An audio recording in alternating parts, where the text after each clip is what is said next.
Okay guys, so in the last couple of weeks I decided that I was going to learn VueJs. I'd had a look at it previously but just done nothing with it, and wanted to have a bit of a play with it and create something, and I'm glad I did, because it's an incredibly powerful little framework and very quick to create things once you understand and know what you're doing.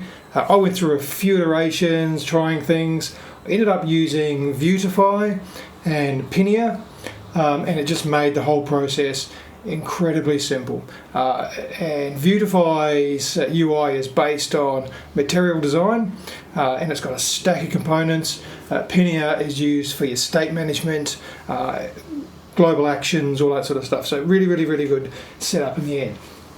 Now what I wanted to do is actually create a real world project to see how it would work. One of the things that I've been missing in Bricks is a way to manage global classes, so I thought I'd make my first project around that. I've got to something that I think is pretty cool. I'm hoping that Bricks will eventually include all this sort of functionality in the product itself. So this is kind of an interim thing. I'll make this plugin available. I'm not going to be selling it because it's just going to be me playing with stuff. And I don't want to have a commercial plugin, but I'm going to make it available. You guys can use it if you like. Anyway, so let's get quickly into what it is. So the first thing that I want to talk about is a class manager for Bricks. So in Bricks itself, you've got a built-in class system. I'm starting here with an empty project, and if I create a class, I always use my Bricks utility with B-, and I'll call this test util. That creates a class, a global class in Bricks that you can apply all your settings to, and when you do that, whenever you apply that class to any other element, all those settings that you applied will apply as well. You've also got your pseudo states here, so I can maybe look at this on hover state. We can add some other pseudos here if we want to, like before and after. So it's a really neat system to be able to make all of these settings available in a group, I guess you'd call it, which is called a class. And I just realized I named that wrong by missing the U, so I'm just going to rename that. Oops, still renamed it wrong. Boy, oh boy. Okay, so I've got a single class in here called B-test-util. And that's all I have in there, so I'm going to hit save on that. I'm going to go back to my global class manager and reload, and down here you can see I've got a single util. Okay, and it has no settings on it yet. So if I click on that, over on the right hand side it shows me the details of that class stored in Bricks. Now this again created by Bricks, and we've got an empty array for the settings. If we head back over to our test util, and let's make let's take that off there, we'll put it on the section, we'll put our test util on there, and we're going to set the background to my secondary color, and the typography we're going to set that to be the color of just light gray. Okay, so you can see this has changed. I've applied my secondary color to the background and a light gray to the typography as the default. If I save that, head over to my manager and reload that. Now you can see next to this Bricks util, I've got a little settings icon. If I click on that now, it shows me an array in the settings of the actual settings I've set in Bricks. So it's a really easy way to look at a class and go, what have I actually set on this, rather than have to go through all of these. I know these little yellow dots help. Going through all of these and figuring out what have I applied where. You can just look at this JSON over here, and you can see exactly what's been applied to that class.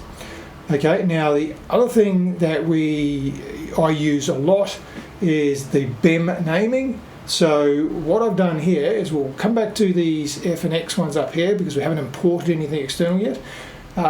The standard that I use is for anything that I create in Bricks here as a utility class, I prefix with B-. If I don't prefix it with anything, or I only use single underscores or single dashes, I'm going to consider that to be a BEM block.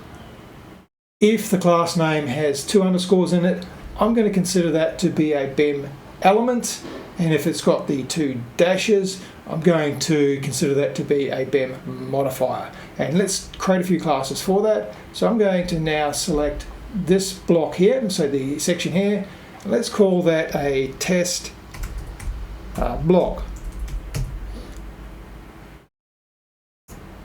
Okay, so now I've got a BEM naming convention for my block here, and let's say on that block we're just going to maybe change the border. Let's stick a border on it. Let's do an inset box shadow. So if I go 0, 0 and 20, and let's make it a black, and inset, and we've got an inset box shadow. I might just make that a bit bigger, say 40. So you can see now I've got an inset box shadow on my test block. Okay, so that's the first thing we're going to do. Now what we're then going to do is target this heading element, and we're going to create a class name in there. I'll just call this element so it makes sense. In real world you might call this heading or header or whatever you want. Okay, so now we've got a test element, and on that I'm going to set my typography to be a color of accent, and I'm going to set my font size to 2.5, actually make it bigger than that, say 4 rem. Make it 4 rem, it's nice and big, and we'll set our font weight to maybe 200. So we've got a 200 weight, 4 rem heading applied to this element up here. Okay, so that's fine. Now we're going to copy that again, and I'm going to create a new class on that, which is my element, and we'll call this white. Okay, so we're going to get a mod element, and we're going to add a white modifier to it. All right, so I'm just going to take that off there. What we might do is duplicate this heading, and on that heading there, so they've both got the heading element, and on that one I'm going to add the white.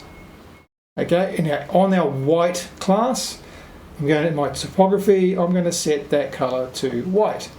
All right, so going back here, we've got a block level element where we've got our test util, we've got our test block, so BEM block. We've got a heading element here, we've just called that test block element, and we've got a heading here where we've got test block element, and then the test block element with the white modifier. Now typically it's I guess depends on how you work. I like to only put changes on modifiers. So if I've got a heading and I want it to be a certain size, certain typography, all that sort of stuff, I'll put that on the element, and then if I want to change anything, if I want to make it italic, or I want to make the letter spacing different, or put a box shadow on, or text shadow, I then add the modifier to that. So to make that work correctly, you need to add both the element class and the modifier class. It looks like more, but from a usability and management perspective, if you, for example, if you put all of the settings from the element on the modifier, and then you decide later on you want to change that way the element works, you've got to go to all the modifiers and change those as well. So my preference is put all of your common settings on the element and only the changes on the modifiers. So that's just the sideline. Okay, so I'm going to save this and head back over and reload my classes. So now I've got a util, I've got a block, I've got an element, and I've got a modifier. So this is the highlighting based on the naming of those classes, so we can easily see what those are. So what did we put on the block? We just basically put a box shadow on there, and we made the color black. Okay, for that box shadow. On the elements, we've set the typography to accent color and changed the font size and weight. For the modifier, all we've done is in typography change the color to white. How easy is that to see exactly where you're at with your classes? Now let's say the other thing that I wish we could do in Bricks, which we can't, is I'm going to just create another section here just so we've got something to work without messing these up.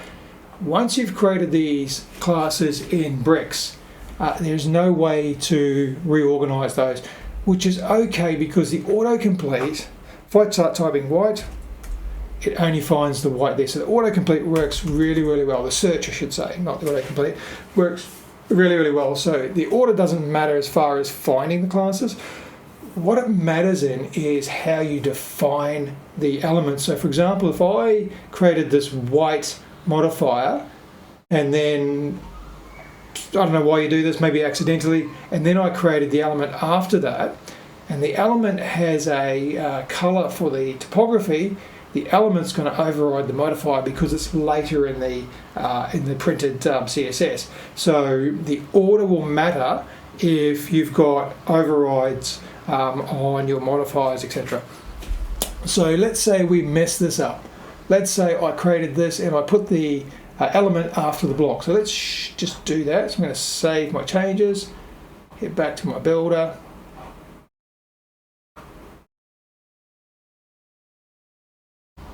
It's making a liar out of me, I'm not sure why. Maybe because it's looking at the two classes together. But if we look at this now, I've now got my element. Let's just go to another section. Gotta love demos, they never do what you expect. Yeah, so I've got my element of white and then my test block element. So they're in the wrong order. So if you accidentally do that, it's as simple as just drag and drop, put them in the right order, and then hit the save button. I was doing a save every time you change, but I don't think it was necessary because if you're going to make a lot of changes, then just make all your changes, then hit the save button. It just makes more sense. All right, so that is managing the bricks created classes. And just a summary on that, for this to work with my conventions, you've got to prefix your bricks created utility classes with B-. Otherwise, they won't be highlighted as a bricks util. It'll just look like a BEM block name. So that's my thinking on that. All right, so the next thing we're going to talk about is importing and managing CSS files as sets of classes and variables. So when you use a code manager, for example, I'm using scripts organizer. I've got some CSS variables that I create. These are partials. And then I've got a utilities class which brings in those partials. So I've got my SAS variables and CSS variables, and it creates a CSS util. So I'm creating a file here. And the way this works, if we look at our utilities, I've got an ID of 398. If I go to my demo page here and I look at my CSS loaded down here, I've got a CSS file with 398 header compiled. And the reason it says header compiled is with this code block here, I've told it that I want it to be in the header. Because my CSS, I don't want any jumping around, so I want my CSS for the framework to load in the header. So it's called it 398 header compiled CSS. Now if I look at that file, so that came from my utilities. So this SAS, so I've got a bunch of each loops here. I've got some for loops for creating different sizes, all sorts of things here. So all the SAS produces this here. So I've got these variables. I've got some spacing variables there for responsive. I've got some grid templates there. I've got some responsive ones of those. I've got some gaps. These are utility classes. Sorry, so that's all your variables up to there. There are a bunch of utility classes that you can use. I'm tending not to use these so much in bricks. I think using the variables and creating classes for your design makes more sense to me than this, but you can use these if you want to, just adding classes to get the spacing you want, etc. But that's the file there. So what I'm going to do is look at how do we get those to be usable in bricks. So scripts organizer through this utility here is telling it to load that file. which makes the variables in CSS available to the pages, but it doesn't make them available to bricks. So we need to make them available to bricks. So we want them to show up in here. We want them to show up in this drop down. Okay, so what I'm going to do is show you how we do that. So I'm calling these sets. So we go manage sets. I've got no sets of classes and variables in there at the moment. So we want to import one. Now, heading back over to there, I'm just going to grab my URL to the file that's being queued by WordPress. There's an important point. When we import these into the bricks management, it does not enqueue the CSS. You still have to enqueue the CSS. Importing it just makes it available to bricks. So you need to make sure you're importing it with your code manager or whatever you're using. Okay, so we're then going to just put that URL in here. I've got to put a comment on here just so we know what it's for. I'll just call this my WP get framework, and I'm just going to give it a set name. And the set name is what we use to uniquely identify the sets so we can enable or disable them using scripts. So something unique there.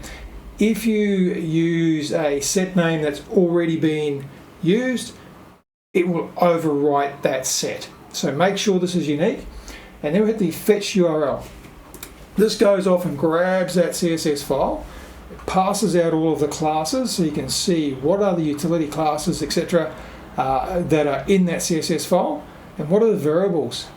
And if this looks right, so you looked at this and going, yep, that's my CSS file, that's exactly what I want, you then hit the import into database. Right? Now that's imported it to the database. So it still hasn't made them available in bricks. I did this on purpose because I didn't want to just import and make it available. In case you wanted to import some stuff, have it sitting there and make it available as you wish to. So back under my imported sets, you can delete it if you want to. You're not happy with that class, that list, you can delete them. I'll just say no. You can view it, and from here it tells you what's the set name, where's it getting it from, and do you want to enable it. If I hit enable, it is now available as our active classes, so they're sitting in there. And if I go to my builder and do a refresh,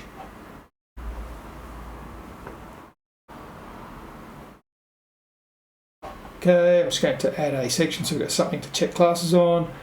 And here we go. All of those utility classes are available in drop downs in here. So if I put a maybe a text element, so heading, grab a heading and I'll stick it there. And I want this to be a responsive clamp size. I can just type in clamp. And I've got responsive clamp from XL to XXL. There we go. Hit save on that and have a look at my demo bricks page here. Okay, there's my responsive heading, and you can see the size is changing. It's going down from the XL to XXL, so it's my XL size. It stays at that, and then it increases in size until we get to, I think I've set a breakpoint at 1400 pixels. So at 1400 pixels, the font size is half of the minimum and the maximum size. So then it just increases or decreases depending on your width of your screen. So that's pretty much that. So all I've done is imported my class for my framework, and my class for my framework, then it enabled it. It then appears as a drop down here, and then you can use it. So a typical example where you might use your utility classes is you might on here put padding of make it XL, make it padding XL, gives me a padding around that of my XL size. I'm tending not to do that, and I'll show you why very shortly. Get rid of those. Right, save on this so we've got something to work with. Now, in bricks, what I recommend you do is keep things consistent by naming what you want. So if I, for example, went into that heading there, instead of using this clamp here, Actually, I'm not sure if I've got a variable for that. I think you have to use the claim for the variables. Just get rid of that. So that's just a normal heading.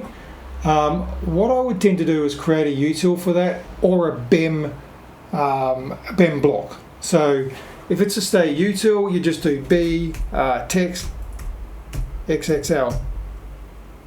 Okay, and then I've got b text XXL as a class. Head over to my global classes, look at my variables, and in my variables I've got some sizes here. So I've got pixel sizes.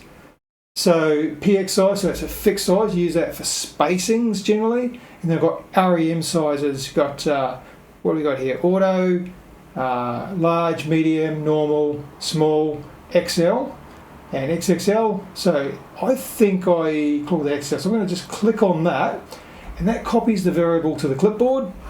Head back over to my class, my style, typography, and just type Control V and paste that into there. Okay, how simple is that? So if I don't want that to be the XXL, I want that to be smaller. Back to my global, so I go, okay, that's too big. I want to just go to XL, copy that, go back to my builder, and paste that into there. Now that we'll rename that, call that XL. Okay, whoops.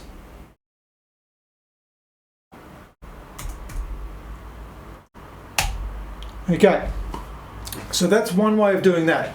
Now, the other way we can do this, and this is probably something I wouldn't do, but I'm just going to show you for example.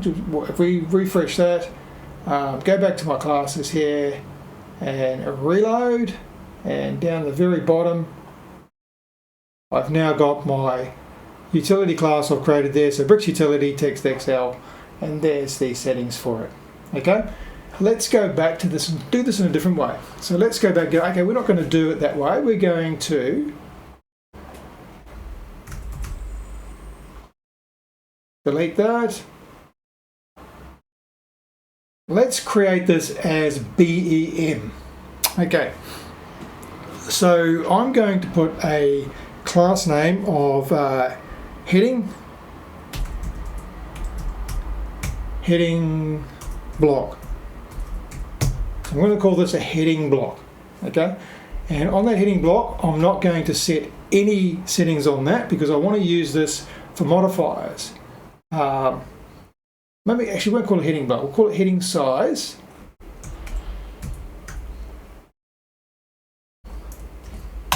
Okay, so we've got a class name called heading size. Because I didn't put a B dash in front of it, it's classed as a BEM block. Alright, so let's do a modifier on that and do it as a XXL. Okay, so now on my heading size XXL, if I want that to be my font size, I go back to my variables and I want to use my rem size of XXL. Click on that, head to my demo builder, go to my font size and put that on there. So now I made the same mistake I often make. See that's not highlighted, so I've actually just applied that to the ID, not to the class. I'm just going to get rid of that. Still making the same mistakes. So I'm going to put that on the class. Okay, we're now going to make another one. So I'm going to duplicate that. And we're going to make this XL. So I'm going to call this a, I'm going to do that.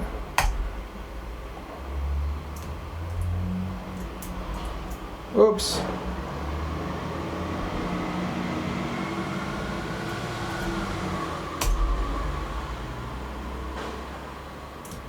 So we're going to call this just a XL. So we're going to call a heading size modifier XL. Okay, so what do we do with that? We take off the XXL. And on the XL, we're going to grab the font size of XL, rem font size XL, and paste that in there. Okay, I'm not sure, I must have actually deleted the other. Alright, so now we've got two modifiers. I'm going to just duplicate that. I'm going to remove the XL off that, and heading heading XXL. Okay, so now we've got a class here for heading size with a modify XXL, and that's on this heading here. Okay, on the other heading, we've got the heading size, and we've got the size of XL. Let's just check that.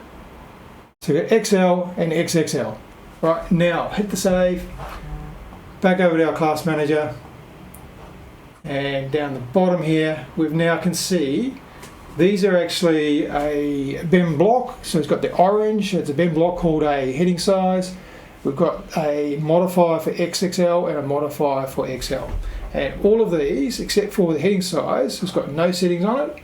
The XL font size is that, and on the XXL, the font size is that. That's my class manager. You might have noticed also, I'm not sure if this is going to be useful unless you've got really, really long lists, but if you've got a really long list and you're trying to drag and drop, it can get quite tedious. So I've created this template that pops up once you've scrolled by 100 pixels on the screen, that is. Probably should change that to scroll on the actual list, but let's say on the screen there, and you're scrolling on the list here, and instead of having to drag and drop all the way up, you might drag the block, heading size,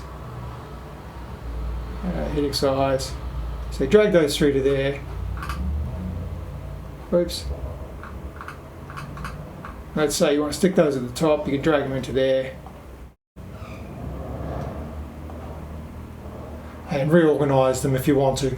I don't think you need to, because the search in Bricks works pretty well for classes, but if we did do that, let's hit the save on that and go back to our demo builder, refresh,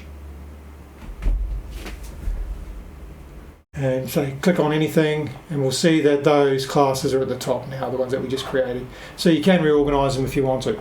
So that's pretty much what this is. Now the other, just one thing I'm going to, well, two more things, sorry, is when you're managing the sets, if you disable the set, it takes it out of the Bricks globals. Okay, so what you need to be aware of, actually I'll do that now. So if I disable that set now and go back to here and my active classes, so I've only got the Bricks created classes here. So if I've got multiple sets, you can enable and disable sets that will appear in the Bricks globals dropdown. One caveat you've got to be very careful of though is that I'll show you a problem with that.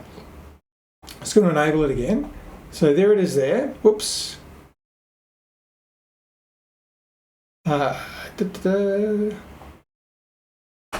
Okay, so just to name that again, so they're all available now in Bricks. It shows in brackets here the set name that I've allocated to these classes in that list. Now, let's say you're going to override something. So for example, this fixed header. Let's have a look at that fixed header. We've got no settings in there. If I go into Bricks, just refresh just to make sure I've got the latest copy.